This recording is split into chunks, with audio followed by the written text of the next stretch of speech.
మీరు ఏదైనా జాబ్కు అప్లై చేస్తే రిక్రూటర్ మీ రెజ్యూమ్ను షార్ట్ లిస్ట్ చేసేందుకు కేవలం 7.4 సెకండ్ల టైం మాత్రమే కేటాయిస్తారట.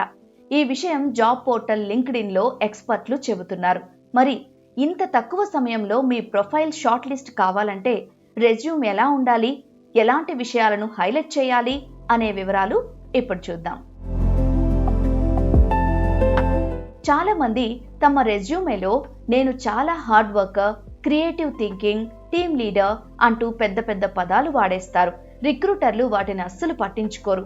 వీటికి బదులుగా ఫ్యాక్ట్ రాస్తే బెటర్.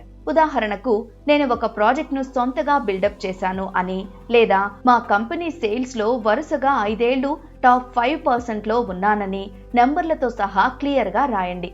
ముఖ్యంగా మీరు చేసిన పని, దాని ఫలితాల గురించి స్పష్టంగా చెప్పాలి. రిక్రూటర్లకు మీ రెజ్యూమే మొత్తం చదివే టైం ఉండదు. అందుకే రెజ్యూమే పై పార్ట్లో మీ జాబ్ హిస్టరీ కంటే ముందు మీ స్కిల్స్ గురించి హైలైట్ చేయండి. అలాగే మీరు అప్లై చేస్తున్న జాబ్కు ఏవి అవసరమో ఆ స్కిల్స్ మాత్రమే అక్కడ మెన్షన్ చేయండి. ఇప్పుడు చాలా కంపెనీలు ఏఐతో కూడా రెజ్యూమేను ఫిల్టర్ చేస్తున్నాయి. అందుకే పక్కాగా జాబ్కు అవసరమైన స్కిల్స్ను మాత్రమే హైలైట్ చేయాలి. మీ రెజ్యూమేలో ఉన్న డేటా, మీ లింక్డ్ఇన్ ప్రొఫైల్లో ఉన్న డేటా ఒకేలా ఉండాలి. ఈ రెండింటిలో తేడాలు ఉంటే రిక్రూటర్లకు మీపై డౌట్ రావచ్చు. అందుకే లింక్డ్ఇన్ ప్రొఫైల్ మీ రెజ్యూమేలో చెప్పే విషయాలు అప్డేటెడ్గా ఉండేలా చూసుకోవాలి.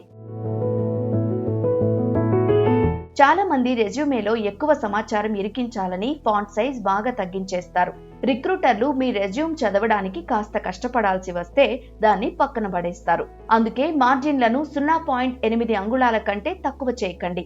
ఫాంట్ సైజ్ను 11 కంటే తగ్గించొద్దు. దీనివల్ల రెజ్యూమే చూడడానికి ప్రొఫెషనల్గా, చదవడానికి ఈజీగా ఉంటుంది. మీరు లైఫ్లో చేసిన ప్రతి చిన్న జాబ్, నేర్చుకున్న ప్రతి స్కిల్ రెజ్యూమేలో చేర్చాల్సిన అవసరం లేదు. మీరు ప్రెజెంట్ అప్లై చేస్తున్న జాబ్కి ఏది అవసరమో దానికి సంబంధించిన విషయాలను హైలైట్ చేస్తే సరిపోతుంది. సింపుల్గా చెప్పాలంటే సూటిగా, సుత్తి లేకుండా ఉండాలి. కొత్త జాబ్ కోసం సెర్చ్ చేస్తున్నప్పుడు మాత్రమే కాదు, జాబ్ చేస్తున్న టైంలో కూడా మీ రెజ్యూమేను రెగ్యులర్గా అప్డేట్ చేయండి.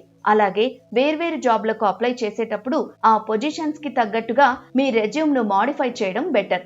రిక్రూటర్ మీకు ఫోన్ చేసి మీ గురించి అడుగుతున్నారంటే మీరు 7 సెకండ్ల టెస్ట్లో పాస్ అయినట్టే.